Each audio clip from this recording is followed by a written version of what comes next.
திரு குமார் இதை புரிஞ்சுக்கணும் அப்படின்னா இப்போ பாலா சொன்ன மாதிரி ஒரு தொடர்ச்சி இதற்குள் இருக்கிறது. நீங்க சட்டத்திற்கு உட்பட்டு இப்போ மாநில சுயாட்சி அப்படின்னா அவங்க எங்கிருந்து உரிமை கோரல் இருக்குன்னா அரசமைப்பில் இருந்து தான் உரிமை கோரல் இருக்கு. எங்களுக்கு என்னெல்லாம் கொடுக்கப்பட்டதோ அது கொடுக்கப்படணும். மத்திய மாநில உறவுகளுக்குள்ள சிக்கல் இருக்கு, அது களையப்படணும். அதற்காகத்தான் ஒரு கமிட்டி போடுறாங்க. இன்னொன்று, ஏன் உள்ளாட்சிகளுக்கு அதிகாரம் கொடுக்கணும்னா அவங்க இன்னும் நெருக்கமாக ஜனநாயகத்துக்கு மக்களோடு இருக்கிறாங்க. தேர்ந்தெடுக்கப்பட்ட ஒரு மாநில அரசுக்கு அதிகாரம் இருக்கிற போதுதான் பலன் போகும். அதுதான் இதற்குள்ள இருக்கிற விஷயம். இதை ஏன் எதிர்க்கணும்னு கேட்குறாங்க. முதல்ல கோஆபரேட்டிவ் ஃபெடரலிசம் அதை எப்படி பார்க்கணுன்னா, அது ஒரு பொது நன்மை கருதி மத்திய மாநில அரசுகள் நல்ல யூனிக்கான திட்டங்களை நிறைவேற்ற வேண்டிய ஒரு உட்பட்ட ஒரு கடமையாகும். அது அந்த அடிப்படையில் தான் அதை ஃபார்ம் பண்ணியிருக்காங்க ஆரம்பத்திலே. இப்போ மாநில சுயாட்சி, திராவிட நாடு, இதெல்லாம் திமுகவுடைய கோரிக்கை. திராவிட நாடு கோரிக்கையாக இருக்கட்டும், மாநில சுயாட்சி இவங்க ஒரு பாணியில் எடுத்துகிட்டு போகிறது. மாநில சுயாட்சி மத்தியில் கூட்டாட்சி தான் அப்படி தான் இந்தியாவில் இருக்குது. எப்பவும் இருக்குது, எப்பவும் அதான் இருக்குது, இன்னும் அதுதான் இருக்கும். அது ஸ்ட்ரக்சர் ஆஃப் த கான்ஸ்டியூஷன் அப்படி தான் இருக்குது. மாநில சுயாட்சி, மத்தியில் கூட்டாட்சி.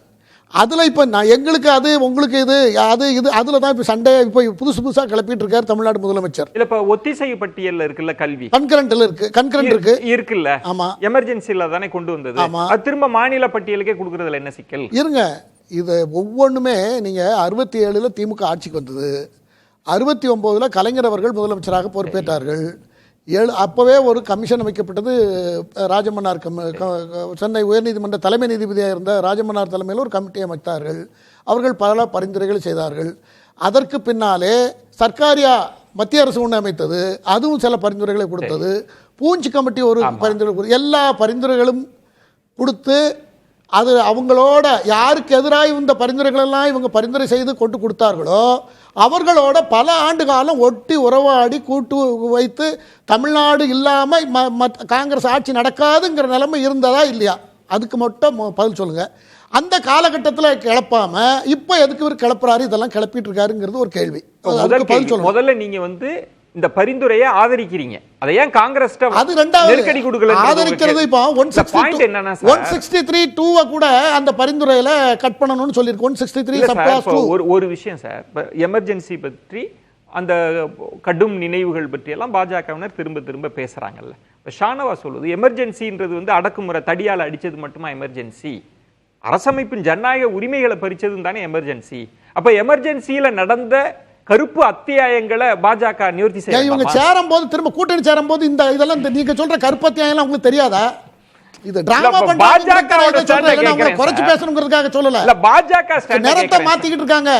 காங்கிரஸோட காங்கிரஸுக்கு எதிராகவே எல்லா கொள்கைகளையும் ஆரம்பித்து எல்லா கோட்பாடுகளையும் ஆரம்பித்து பிறகு காங்கிரஸோட கூட்டணி வைக்கிறார்கள். இப்ப இத கூட்டணி கணக்கா நம்ம பாக்குறதுல ஒரு சிக்கல் நான் தெரிஞ்சுக்கிறதுக்காக கேட்கிறேன். இது மாநில சுயாட்சி, இப்ப ராஜமன்னார் கமிட்டி பரிந்துரைகள்லாம் அரசமைப்பு மாற்றம்.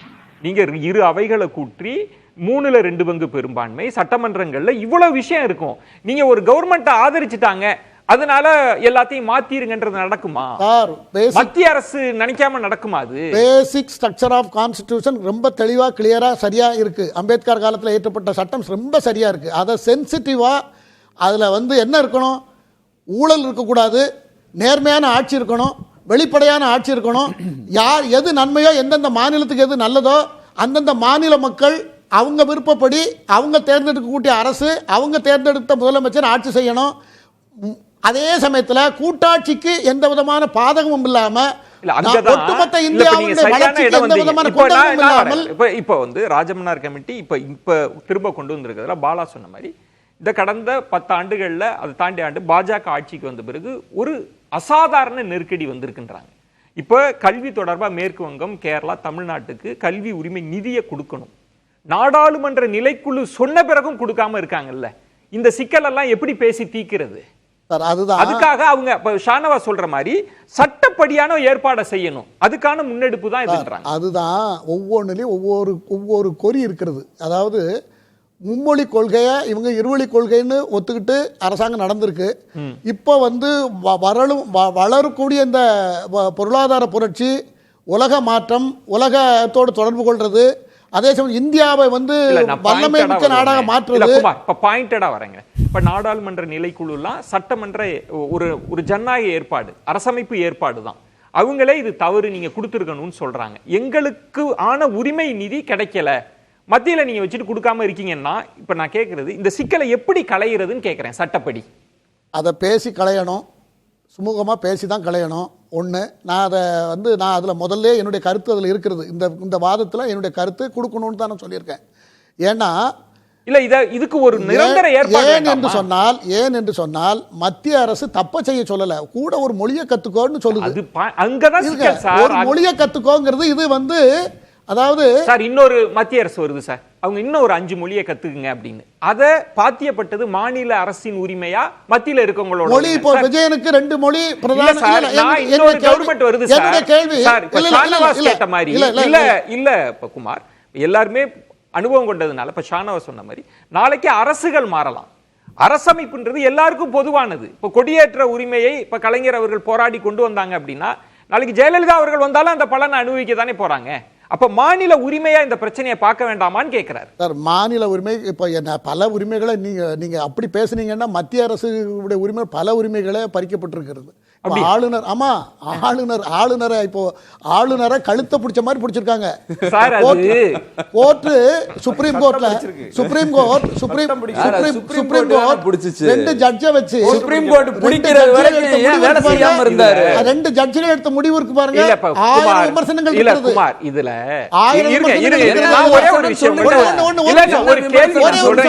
குமார் இதுல என்ன சிக்கல்னா, அரசமைப்பு சட்டத்தில் இல்லாத அதிகாரங்களை ஆளுநர் இருப்பதாக நினைத்து கொண்டார். நீதிமன்றம் அப்படி ஒரு அதிகாரமே இல்லைன்னு அரசமைப்பு சட்டத்தை உறுதி செஞ்சிருக்கு. நீங்க எப்படி குரவலையா பிடிச்சிட்டு உரிமை எடுக்குதுன்றீங்க? 356ல என்னைக்கு எஸ்ஆர் பொம்மை வழக்குல 356ல கொரி போட்டதோ அன்னையில இருந்து தலைகீழ போய்கிட்டு இருக்கு நேஷனலிசம். தேசிய ஒருமைப்பாடு கொலை சீர்குலைத்து கொண்டிருக்கிறது. மாநில அரசு மாநில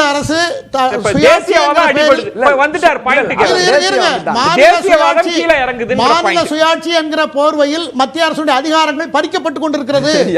நீதித்துறையும் அதுக்கு ஒத்துழைப்பு கொடுத்துக் கொண்டிருக்கிறது. இதை வலுவாக பதிவு செய்ய கடமைப்பட்டிருக்கின்றேன். ஒன்றா அருமை நண்பர் ஷானவாஸ் ஒரு பாயிண்ட் பதிவு பண்ணிடுறேன். 10 செகண்ட்ல இவர் முதல்ல ஆரம்பிச்சோடனே என் அன்பு சகோதரர் மாண்புமிகு ஷானவாஸ் ஒன்று சொன்னார். 1976ல எமர்ஜென்சி வந்த உடனே பிஜேபி அதை ஆதரித்ததுனார். பிஜேபி அன்னைக்கு கட்சியே கிடையாது. 1980ல தான் கட்சியே ஃபார்ம் பண்ணாங்க.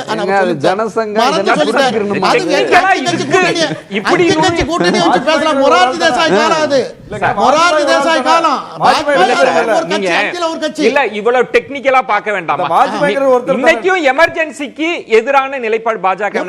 யாரை எதிர்ப்பாங்க? அப்ப அவ்வளவு பெரிய கொடூரமான தவறு இல்ல. இப்ப நீங்க இந்த புள்ளியில திரும்பவும் கொண்டு வந்து நிறுத்தி இருக்கீங்க. நீங்க எங்கெங்கெல்லாம் போனாலும் திரு ஆசீர்வாதம் சொன்ன தேசியவாதத்திற்கு எதிராக மாநில சுயாட்சி இருக்கின்ற அதே பேசலாம்.